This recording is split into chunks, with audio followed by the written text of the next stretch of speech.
ba sa sinungaling?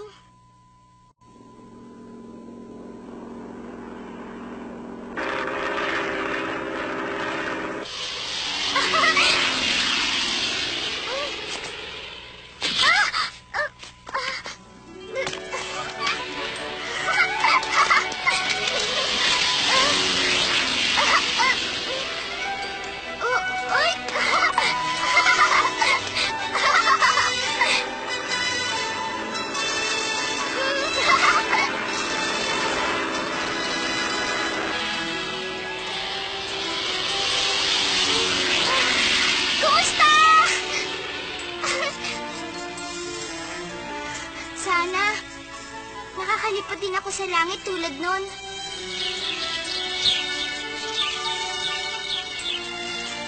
Sa wakas, sisimula na rin ang klase. Masaya siguro. Oh, tama nga. Ang dami kong natutunang iba't ibang mga bagay. Tuturuan ko yung iba pa. Maganda pagbabago ito para sa akin. Tatamaan kong 2 ibon na yung isang bato.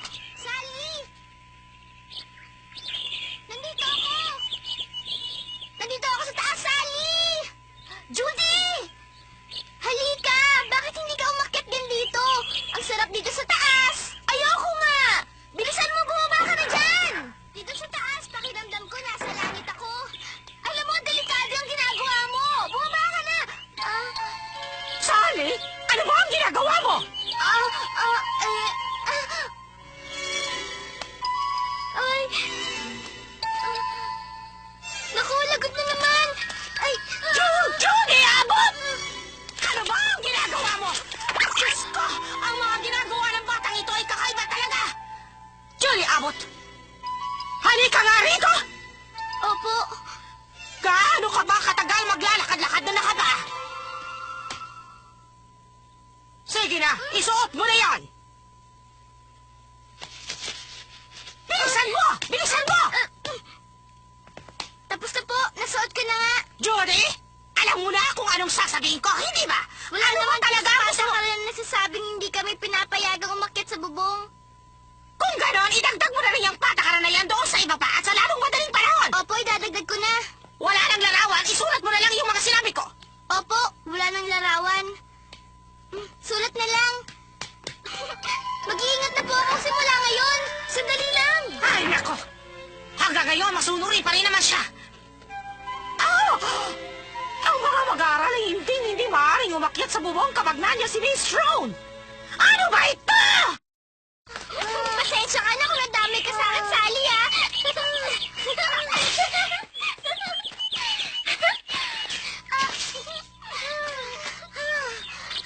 Ang bilis mo pala tumakbo, Judy. Kapag meron akong tinatakbuhan, Sally. Pero mas maganda siguro kung hindi mo sinusuway si Miss Strong palagi. Hindi ko naman siya sinusuway. Hindi lang talaga kami magkasundo. Sally, magsisimula na yung klase! Dali lang! Sally? Ano yun? Mabait kaya magiging guro natin? Hindi ko alam. Iniisip ko kung anong mga ituturo niya sa atin.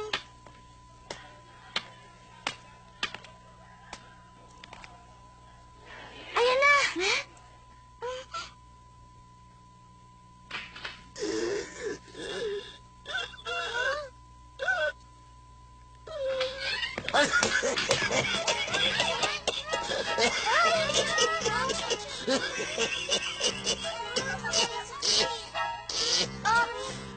Ayos lang po kayo, sir?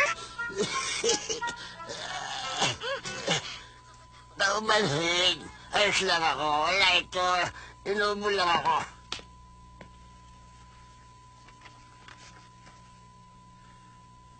Ano naman kaya ang susulat niya?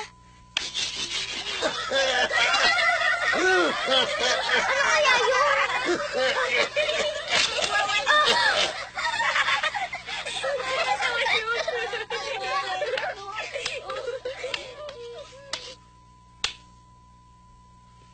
Mga bata, ito ang pangalan ko.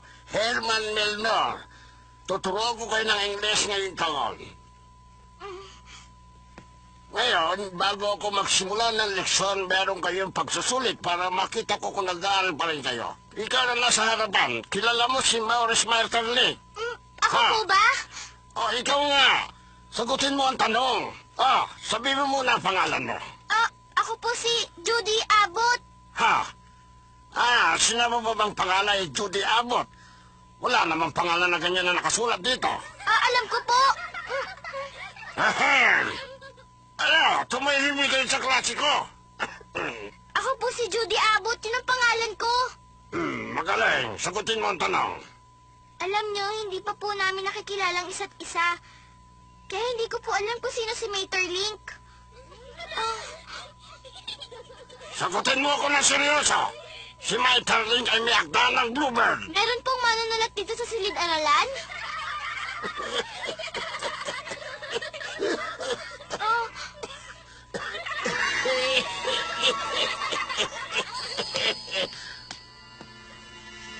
Bakit ka nagpapatala sa klase ko? Niloloko mo ba ako, ha? Sumagot ka. Hindi naman po. Sa palagay ko, hindi mo alam ang Bluebird. Tama ba? Opo. Tama na, walang kwenta sinasabi mo. Lumabas ka doon sa pasilyo. Sa pasilyo? Ano pong gagawin ninyo? Anong gagawin ko? Kapag inisulto mo pa ako, mas mabuti pa siguro hintayin mo na lang pagkatapos ng staff meeting. Sa madaling salita, tanggal ka na.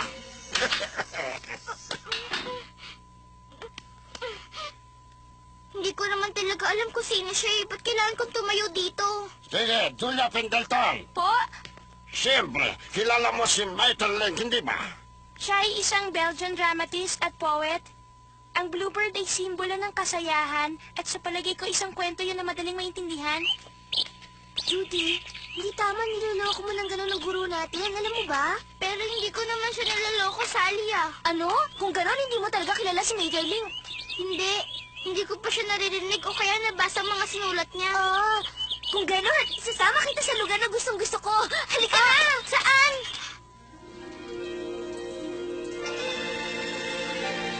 Wow, puro librong nandito.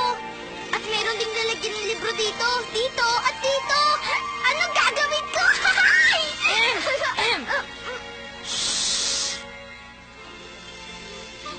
Judy, kailangan tahimik ka sa silid-aklatan. Kung hindi, makakaistorbo ka. Alam mo, Sally, ngayon alam ko na kung anong nararamdaman ng pirata kapag nakakita ng maraming kayamanan. Pwede kong basahin lahat ng librong ito, hindi ba? Tulungan mo ako, Sally. Ha? Gawin mo ito! Ito pa isa! Ito pa! Ito pa! Ito rin! Ito pa! Ito pa! Ay! Sigurado ka bang babasahin ng lahat ito, Judy? Oo naman. Pasensya ka na, pakihawakan na lang. Dadagdagan mo pa rin ito? Kailangan makahanap ako ng sinulat ni Maeterlinck. Pasensya na. Hindi, sir. Bawal ang magingay dito sa lugar na ito. Pasensya na po.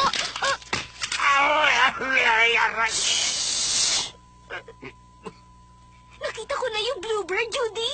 Talaga? Sige po, sir. Sana gumaling yung ubo nyo.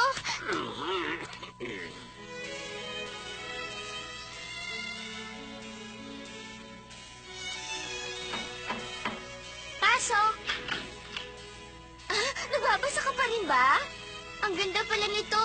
Ngayon binabasa ko naman yung kwento na may pamagat na Little Woman. Ito yun, alam mo ba? Ano? Natapos mo na ba yung The Bluebirds? Oo naman, kanina pa. Wow! Gusto ko nga pumasok sa klase natin sa English eh.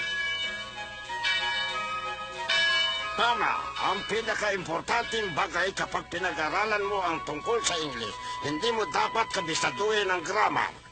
Dapat lang. Alam mo kung paano may pahayag ang sarili mo. Yahoo! Kababasa ko ang isang libro niya. Hindi ba kilala niyong lahat ang manunulat na si Walcott?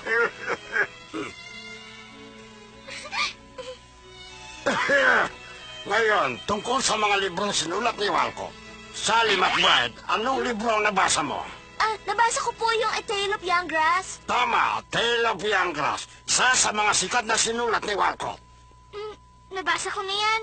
Nobela ito tungkol sa pamilya kung saan hinango ni Walcott sa kanyang sariling karanasan. At ito'y nakatutuwa at kapanipaniwalang istorya tungkol sa 4 na magkakapatid.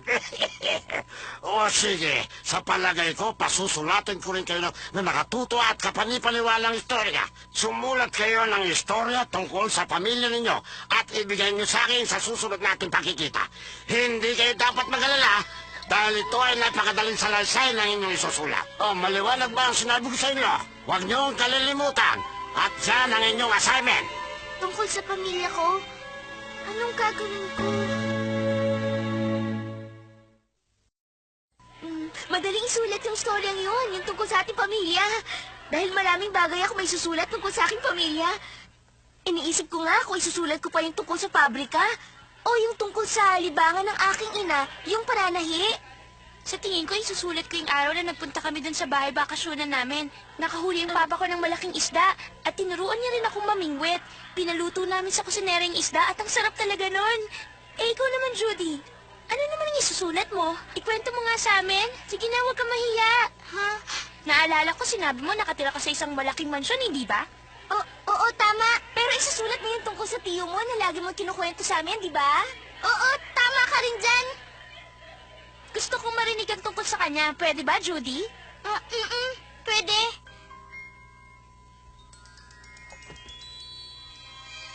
Tama, Judy. Ang nag-iisang pamilya ko ay si Daddy Longlegs na sumusuporta sa akin. Kaya wala akong magagawa kung hindi ang isulat ang tungkol sa kanya.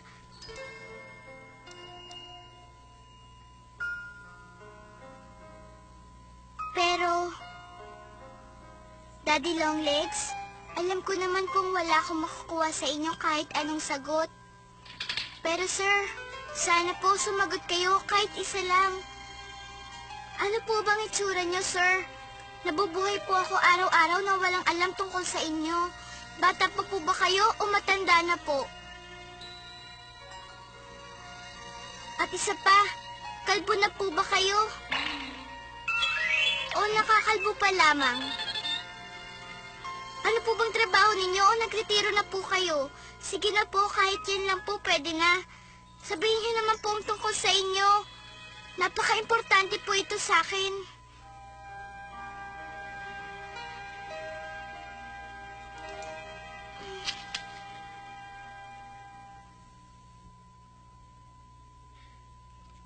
Kaya kapag ang gilid ng A at B ng tatsulok ay pareho, ang D ay kalahati ng haba ng C. Sumunod, kapag ang gilid ng B ay doble ng haba sa gilid ng A, ang D ay nagiging 1/3 ng haba ng C. O sige mga bata, yan na muna ang leksyon natin ngayon. Judy, pasensya ka na. Baka meron akong dumating na mahalagang sulat. Pasensya na po kayo.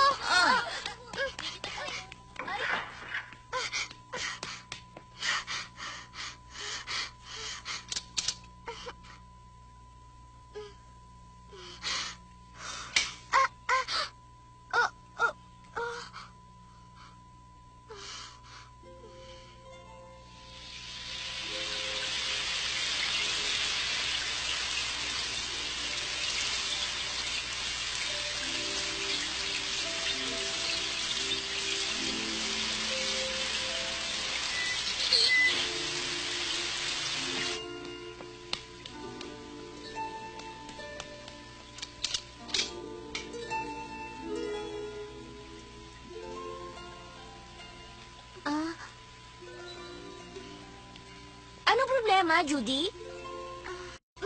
Wala. Wala lang problema. Yung mahalagang sulat na sinabi mo sa akin kanina, hindi ba yung dumating ngayon? Hindi. Pero hindi naman yun mahalaga. Baliwala yun. Talaga? Teka, nasulat mo na ba yung kwento mo? Hindi pa. Mamayang gabi ko na lang gagawin yun. Sumulat si Julia ng isang napakagandang komposisyon. Mukhang nakakatuwa talaga ang kanyang daddy. Sana marinig mo tungkol sa ginawa niya nung nakahuli sila ng malaking isda, nung nagbakasyon sila. Ang mga magulang ko ay namatay nung bata pa ako. Yun yata yung unang gabi na bumagsak ang nyebe sa New York noong taglamig. Sa kasamaang palad, hindi ko na matandaan ang araw na yun. Kaya hindi ko alam kung yung pagmamahal sa akin ng mga magulang ko ay malaki gaya ng iba o hindi.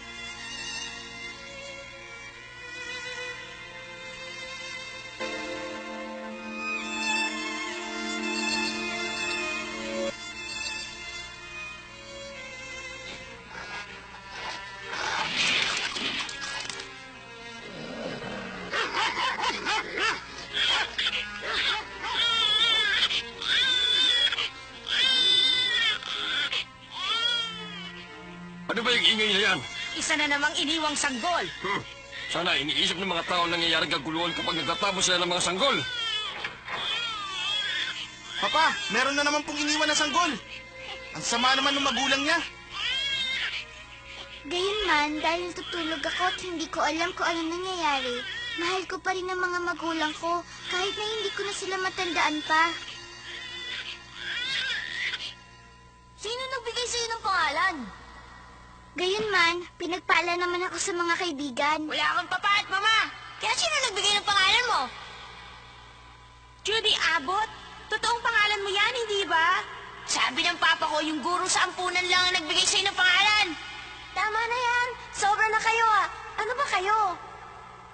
Oh, Judy, alam ko nakakalungkot yan na wala kang papa at wala kang mama.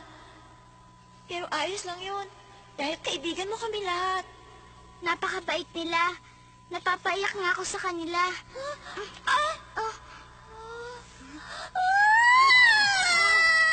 Bakit mo yung ginawa? At yung bahay ng mga kamag-anak ko na nag-alaga sa akin, talaga namang isang napakalaking mansyon. At maraming hardinero nagpapanatiling malinis ang hardin. Si Miss Lipet na isang empleyado ay maraming nituro sa aking bagay. Gusto mong malaman kung saan galing yung pangalan mo? Tignan mo ang unang pahina ng librong to. Telephone book? Abot, ang unang pangalan na nakalista dyan sa telephone book. Saan po nang galing ang Judy? Yun ang pangalan na nakaukit sa isang lapida na malapit dito. Sa isang lapida? Oo, kaya sana mabuhay ka pa ng matagal kaysa doon sa taong yon. Pero hindi mo kami masisisi. Isa pa, hindi naman kami nagpalathala sa lahat ng dyaryo at nagsasabing kung pwedeng isulat niyo ang pangalan ng bata pag iniwan niyo, hindi ba?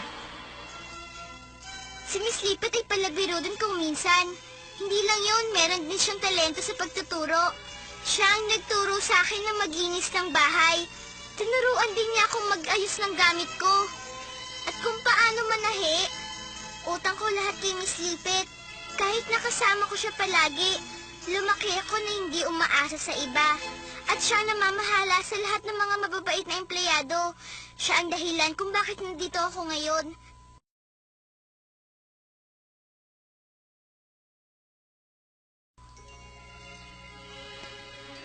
Oo, Judy, yan ang totoo. Napakatangkad niya at mayroong mahabang binti.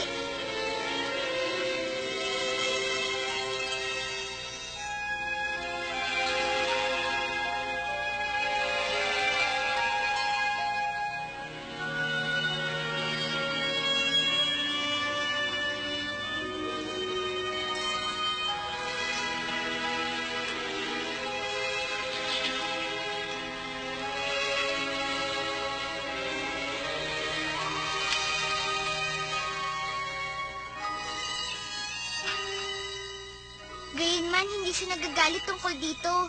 Siya ay mabait at may magandang kalooban.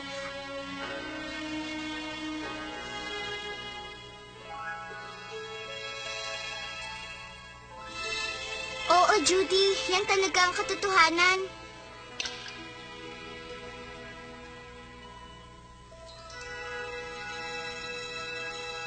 Napakatangkad niya at mayroong mahabang binti. Tawag ko sa kanya Daddy Longlegs. Gayunman, hindi siya nagagalit tungkol dito. Siya ay mabait at may magandang kalooban at mapagbigay pa siya. Lagi niya ako binabantayan. At para siyang papa ko kahit hindi naman.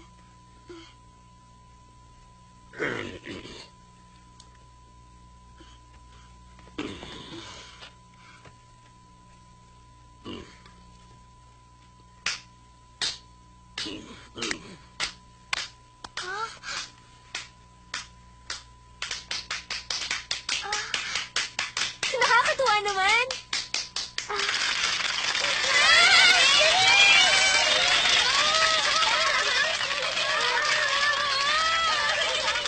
Daddy Longlegs, isa na po ako sinungaling na bata. Pero wala naman po akong magagawa. Natatakot po ako na malaman ng mga bata na isa lang pala akong mahirap na lumaki sa isang ampunan. Siguro iniisip nyo na mali ang ginawa ko, pero para po sa akin, importante po ito. Isang kahilingan na lang po ang hihingin ko sa inyo. Sana po isagutin niyo itong sulat. Kung galit po kayo sa akin, pagalitan niyo po ako. Mula kay Judy Abbott, ang sinungaling.